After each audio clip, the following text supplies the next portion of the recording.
L'armée française, une puissance militaire mondiale aux ambitions stratégiques. Les forces armées françaises, plus communément appelées l'armée française, constituent une des forces militaires les plus puissantes et polyvalentes au monde, occupant la 7e place mondiale selon l'indice global Firepower 2025, juste devant le Japon, 10e, mais derrière le Royaume-Uni, 6e. En tant que première puissance militaire de l'Union européenne en termes d'effectifs et de budget, et la deuxième en Europe après le Royaume-Uni, la France joue un rôle clé dans la défense nationale, la projection de puissance à l'échelle mondiale, la dissuasion nucléaire indépendante et les opérations internationales sous l'égide de l'OTAN, de l'UE ou de partenariats bilatéraux comme ceux avec l'Inde ou l'Australie. Dirigée par le président de la République, Emmanuel Macron, chef suprême des armées, et par le ministre des Armées, Sébastien Lecornu, avec le général d'armée aérienne Fabien Mandon comme chef d'état-major des armées depuis septembre 2025, l'armée française opère depuis l'Hexagone Ballard, un complexe ultramoderne à Paris qui centralise le commandement militaire.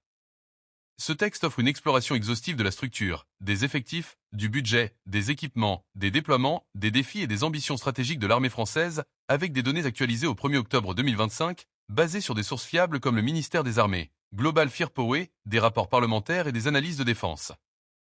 Une puissance globale aux capacités uniques.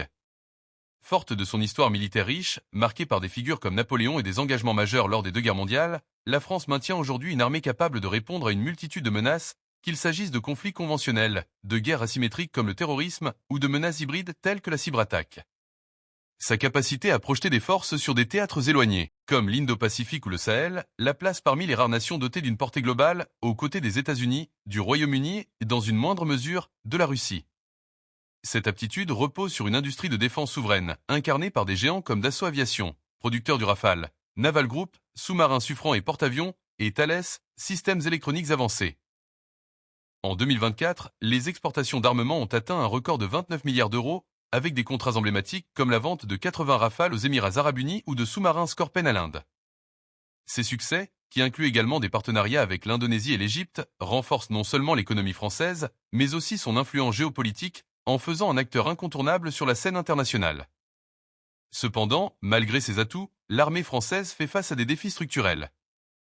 Sa taille, bien que conséquente pour l'Europe, reste inférieure à celle des superpuissances comme la Russie, 1,3 million d'actifs, ou la Chine, 2 millions. Les rapports parlementaires de 2023 à 2024 pointent des déficits capacitaires persistants, notamment un manque de navires, de munitions et de drones qui limitent la capacité à soutenir un conflit prolongé. Ces lacunes devraient être partiellement comblées d'ici 2030 grâce à la loi de programmation militaire, LPM, 2024 à 2030, qui ambitionne de moderniser l'ensemble des forces. Par ailleurs, la France se positionne comme un leader européen en matière de défense, poussant pour des projets collaboratifs comme le système de combat aérien du futur, SCAF, avec l'Allemagne et l'Espagne, prévu pour 2040, ou une force de réaction rapide européenne. Ces initiatives reflètent l'ambition de Paris de construire une autonomie stratégique pour l'UE face aux tensions croissantes, notamment en Ukraine et en mer de Chine méridionale. Une structure organisationnelle robuste et centralisée. L'organisation des forces armées françaises est conçue pour maximiser l'efficacité et la réactivité dans un contexte géopolitique volatile. Au sommet, le président de la République détient l'autorité suprême, notamment sur l'emploi de la dissuasion nucléaire, tandis que le ministre des Armées supervise la mise en œuvre des politiques de défense. Depuis septembre 2025, le général Fabien Mandon, issu de l'armée de l'air et de l'espace, coordonne les opérations en tant que chef d'état-major, garantissant une cohérence stratégique entre les différentes branches. Le siège opérationnel, situé à l'Hexagone Ballard à Paris, est un centre névralgique équipé de technologies de pointe, permettant une coordination en temps réel des opérations nationales et internationales. Ce complexe, inauguré en 2015, symbolise la modernisation de la gouvernance militaire française. Les forces armées se divisent en 5 composantes principales, chacune avec des missions spécifiques et complémentaires, formant un tout cohérent capable de répondre à des scénarios variés, de la guerre conventionnelle à la gestion de crises humanitaires. 1. Armée de terre. Avec environ 118 000 soldats, elle est le fer de lance des opérations terrestres, capable de mener des missions de combat conventionnelles, comme lors de l'opération Serval au Mali, 2013, ou des opérations de contre-insurrection contre des groupes djihadistes. Elle inclut la Légion étrangère, une unité d'élite de 9 600 hommes issus de 150 nationalités, célèbre pour sa discipline et son efficacité dans des environnements extrêmes, comme les déserts du Sahel ou les jungles de Guyane. La Légion, créée en 1831, reste un atout unique, attirant des recrues du monde entier avec des contrats de 5 ans et une possibilité de naturalisation française. 2. Marine nationale. Forte de 36 000 marins, elle assure la projection de puissance maritime et la dissuasion nucléaire via ses sous-marins stratégiques. Son fleuron, le porte-avions nucléaire Charles de Gaulle, est un symbole de la capacité française à opérer loin de ses côtes, comme lors des frappes contre Daesh en Syrie. 3. Armée de l'air et de l'espace. Avec 40 000 personnels, elle garantit la supériorité aérienne grâce à ses rafales et surveille l'espace via des satellites d'observation et de renseignement. Créée en 2020, sa composante spatiale répond à la militarisation croissante de l'orbite terrestre. 4. Gendarmerie nationale. Comptant 103 000 membres, elle joue un rôle hybride, combinant des missions de police militaire, sécurité des bases, et civile, maintien de l'ordre. Depuis 2015, l'opération Sentinelle mobilise des gendarmes pour protéger les sites sensibles en France, comme les gares ou les lieux de culte. 5. Services interarmés, environ 17 600 personnels soutiennent les opérations via la logistique, le renseignement ou la Direction générale de l'armement, DGA, qui gère l'acquisition d'équipements. La DGA, par exemple, supervise le développement du programme Scorpion, qui modernise les véhicules terrestres. En complément, la réserve opérationnelle, avec 43 000 à 63 700 réservistes, dont 25 785 en 2022, et la garde nationale, réactivée après les attentats de 2015, renforce les capacités en cas de crise. Par exemple, lors des attaques de Paris en 2015, les réservistes ont été mobilisés pour sécuriser les infrastructures critiques, comme les aéroports et les gares. La LPM 2024 à 2030 fixe un objectif ambitieux de 275 000 actifs et 80 000 réservistes d'ici 2030, visant à accroître la résilience nationale face à des scénarios de haute intensité. En cas de mobilisation totale, la France pourrait déployer jusqu'à 376 000 personnes rapidement, avec un potentiel de 3,3 millions sur 4 ans, selon des estimations basées sur l'histoire des guerres mondiales. Depuis la fin de la conscription en 2001, l'armée est entièrement professionnelle, mais le service national universel, SNU, introduit en 2019, vise à maintenir un lien fort entre l'armée et la société. Ce programme, obligatoire pour les jeunes de 15 à 17 ans, inclut des modules de formation sur la défense, la cohésion nationale et des compétences pratiques comme les premiers secours ou la gestion de crise. Bien que non militaire, le SNU pourrait servir de base à une remobilisation en cas de conflit majeur, tout en renforçant le sentiment d'appartenance nationale. Budget et financement, un investissement stratégique. Le budget de la défense pour 2025 s'élève à 61,8 milliards d'euros, 63,7 milliards de dollars américains, en hausse de 7,4% par rapport à 2024, plaçant la France au 9e rang mondial et au 2e rang européen derrière le Royaume-Uni. Ce budget, représentant environ 2,06% du PIB, se rapproche de l'objectif de l'OTAN de 2%, un seuil que la France s'engage à atteindre durablement d'ici 2030. La répartition des fonds reflète les priorités stratégiques. 27% pour les salaires, garantissant une rémunération compétitive pour attirer des talents. 33% pour l'acquisition et la maintenance d'équipements, avec 10,6 milliards alloués aux grands programmes non nucléaires, en hausse de 16%. 14% pour la dissuasion nucléaire, pilier de la souveraineté française, et le reste pour les opérations courantes. La recherche et l'innovation. La loi de programmation militaire, LPM, 2024 à 2030 structure ses investissements avec une vision claire. Préparer l'armée au conflit du futur, marqué par la cybernétique, l'espace et l'intelligence artificielle. Elle prévoit une augmentation annuelle de 3 milliards d'euros jusqu'en 2027, puis de 4,3 milliards à partir de 2028. Parmi les priorités, 870 millions sont dédiés à l'espace, plus 15%, avec des investissements dans des satellites de surveillance et des capacités anti-satellites, 450 millions aux drones et robots, plus 12%, pour développer des systèmes autonomes comme le drone de combat Neuron, et 300 millions à l'intelligence artificielle, dont le budget a triplé en 3 ans pour intégrer l'IA dans les systèmes de commandement et de détection des menaces. Par exemple, des algorithmes d'IA sont testés pour analyser en temps réel les données des satellites ou des drones de reconnaissance. L'industrie de défense française, soutenue par ces fonds, est un moteur économique majeur. Les exportations d'armement, en croissance constante, permettent de financer la recherche et développement (R&D), qui bénéficie d'un budget annuel de 1 milliard d'euros. Des contrats comme la vente de 42 Rafales à l'Indonésie ou de sous-marins Scorpène à l'Inde illustrent la compétitivité française face à des concurrents comme les États-Unis, F-35, ou la Russie, Sukhoi. Ces exportations renforcent également les partenariats stratégiques, comme avec l'Australie, malgré les tensions passées liées à l'annulation du contrat des sous-marins en 2021 au profit de l'Alliance OCU. Équipement et modernisation, une force à la pointe de la technologie. L'arsenal de l'armée française est parmi les plus modernes au monde, bien que des lacunes en volume persistent. La modernisation est pilotée par des programmes phares comme Scorpion, véhicules terrestres connectés, et la LPM, avec un taux de disponibilité des équipements d'environ 75 à 80%, en nette amélioration grâce aux investissements récents. Voici un panorama détaillé des capacités par branche. Armée de terre. Chars et blindés. L'armée de terre dispose de 222 chars Leclerc, modernisée avec des systèmes électroniques avancés pour rivaliser avec des chars russes comme le T-90. Elle compte également plus de 6000 véhicules blindés, dont les nouveaux Griffon, transport de troupes, Jaguar, reconnaissance et combat, et Serval, léger, du programme Scorpion. Ces véhicules, interconnectés via des réseaux numériques, permettent une coordination en temps réel, comme lors des exercices Orion. Par exemple, le Jaguar, équipé d'un canon de 40 mm et de missiles MMP, missiles moyenne portée, est conçu pour des missions rapides dans des environnements contestés. Artillerie, les 79 obusiers César, connus pour leur précision et leur mobilité, sont un atout majeur, utilisé par l'Ukraine contre les forces russes. Ils sont complétés par des systèmes tractés et des lance-roquettes pour des frappes à longue portée. Infanterie, les soldats sont équipés de fusils HK-416, qui remplacent progressivement le FAMA, et de tenues ignifugées pour toutes les OPEX. Le système Félin, fantassin à équipements et liaisons intégrés, intègre des capteurs, des lunettes de vision nocturne et des radios pour améliorer la situation à la Warren, comme lors des combats urbains au Mali.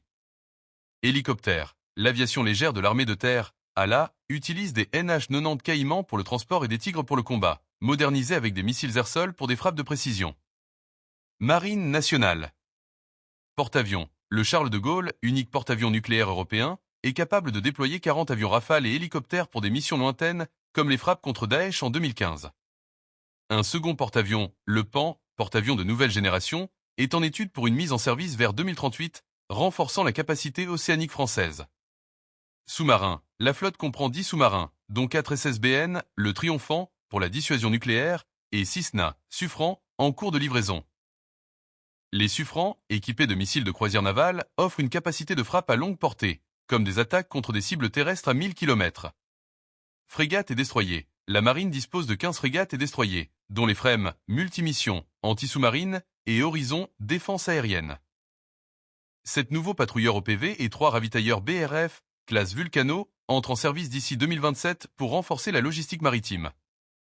Missiles. Les missiles M51.3, nucléaire balistique, et ANL 6 Venom, anti-navire, garantissent une capacité de frappe stratégique et tactique, essentielle dans des zones contestées comme la mer de Chine méridionale. Armée de l'air et de l'espace. Avions de combat. La flotte compte 197 Rafale, un avion polyvalent capable de missions air-air, combat aérien, air-sol, frappe au sol et nucléaire. La France homogénéise sa flotte autour du Rafale, avec de nouvelles commandes prévues d'ici 2030 pour remplacer les Mirage 2000. Ravitailleurs et transport. Les A330 Phoenix remplacent les anciens C135 pour le ravitaillement en vol, tandis que les A400M Atlas assurent le transport stratégique, comme l'évacuation de civils en Haïti. Hélicoptères. Les H160M Guépard, équipés de roquettes guidées laser, sont prioritaires pour les forces spéciales, offrant une agilité accrue dans des missions comme les extractions en zone hostile. Espace. La France dispose de 2 satellites d'observation, 2 de télécommunications et un SIGIN, renseignement électromagnétique, avec de nouveaux lancements prévus pour 2026. Le commandement de l'espace, créé en 2019, développe des capacités antisatellites pour contrer des menaces comme celles posées par la Chine ou la Russie. Cyber et intelligence artificielle. La France investit massivement dans la cyberdéfense, avec un objectif de 1000 cybercombattants d'ici 2025 et un budget de 1,6 milliard d'euros. Des programmes d'IA, comme des systèmes de détection de menaces ou de drones autonomes, sont en cours. Par exemple, le programme Neuron, un drone furtif, teste des capacités de reconnaissance et de frappe sans pilote, préfigurant les conflits de demain. Les armes à énergie dirigée, laser anti-drone et les sous-marins autonomes sont également en R&D, avec des prototypes attendus d'ici 2030. Dissuasion nucléaire, un pilier stratégique. La force de frappe, établie en 1960 sous Charles de Gaulle, reste un pilier de la souveraineté française.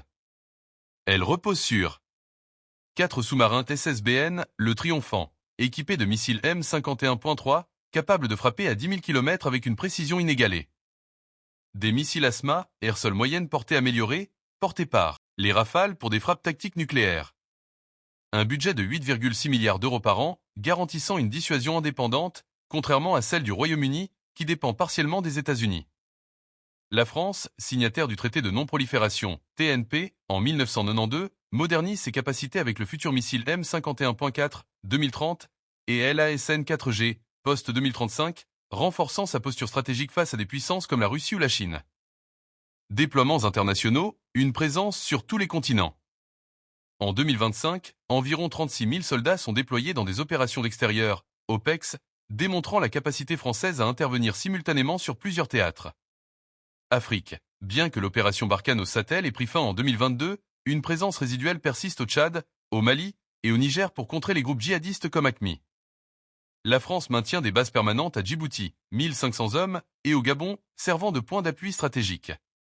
Moyen-Orient, environ 2000 soldats sont déployés au Liban dans le cadre de la FINUL, force intérimaire des Nations Unies au Liban, surveillant la frontière avec Israël, tandis que des forces en Syrie et en Irak participent à la coalition anti-Daesh, notamment via des frappes aériennes Rafale. Indo-Pacifique, la France renforce sa présence avec des déploiements navals, Charles de Gaulle, frégate Frem, et des exercices conjoints avec l'Australie, l'Inde et le Japon, en réponse aux ambitions chinoises en mer de Chine méridionale. Mission ONU et UE, des contingents sont engagés en Somalie, lutte contre la piraterie, en Haïti, stabilisation post-catastrophe, et en Côte d'Ivoire, soutien à la paix. La France participe à des exercices multinationaux comme Orion, mobilisant 10 000 soldats avec des alliés comme la Belgique, le Royaume-Uni et les États-Unis, pour tester l'interopérabilité et la préparation à des conflits de haute intensité. Membre actif de l'OTAN depuis sa réintégration en 2009, elle contribue à la force de réaction rapide de l'Alliance, tout en soutenant l'autonomie stratégique européenne via des initiatives comme la coopération structurée permanente, PESCO. Les partenariats bilatéraux, comme avec l'Inde pour la coproduction de sous-marins ou avec l'Australie pour des exercices navals, renforcent son rayonnement. Défis et perspectives vers un leadership européen. Malgré ses atouts, l'armée française fait face à des défis structurels. Les rapports parlementaires de 2024 pointent des déficits capacitaires. Un manque de navires, la marine ne dispose que d'un porte-avions, de munitions, épuisées partiellement par les dons à l'Ukraine, et de drones, limitant la capacité à soutenir un conflit prolongé contre une puissance comme la Russie. La LPM 2024 à 2030 vise à combler ces lacunes avec des commandes de Rafale, de frégates et d'un second porte-avions, PAN. Elle accélère également les investissements dans des technologies émergentes, armes à énergie dirigée, lasers anti-drone, sous-marins autonomes et drones de combat pour accompagner le Rafale. Sur le plan géopolitique, la France ambitionne de consolider son leadership européen. Emmanuel Macron pousse pour une défense européenne plus intégrée, via des projets comme le SCAF, avion de combat du futur, ou un char commun avec l'Allemagne MGCS. La montée des tensions en Ukraine et dans l'Indo-Pacifique renforce la nécessité d'une présence française accrue, notamment via un soutien indirect à l'Ukraine, formation, équipement via l'OTAN. L'Indo-Pacifique, où la France possède des territoires comme la Nouvelle-Calédonie, devient une priorité stratégique face à la Chine, avec des déploiements navals réguliers et des exercices comme Pégase. Enfin, l'industrie de défense reste un atout majeur. Les exportations, qui devraient dépasser 30 milliards d'euros en 2025, financent la modernisation tout en renforçant l'influence française. Des succès comme la vente de Rafale à la Serbie ou de satellites à l'Arabie Saoudite illustrent cette dynamique. À l'horizon 2030, la France vise à maintenir une armée agile, technologique et capable de répondre aux défis d'un monde multipolaire, tout en consolidant son rôle de leader en Europe. Pour des détails spécifiques, par exemple, la Légion étrangère, les exportations ou une comparaison avec d'autres armées, n'hésitez pas à préciser. Source: Global Firepower, Ministère des Armées, rapport parlementaire, analyse de défense.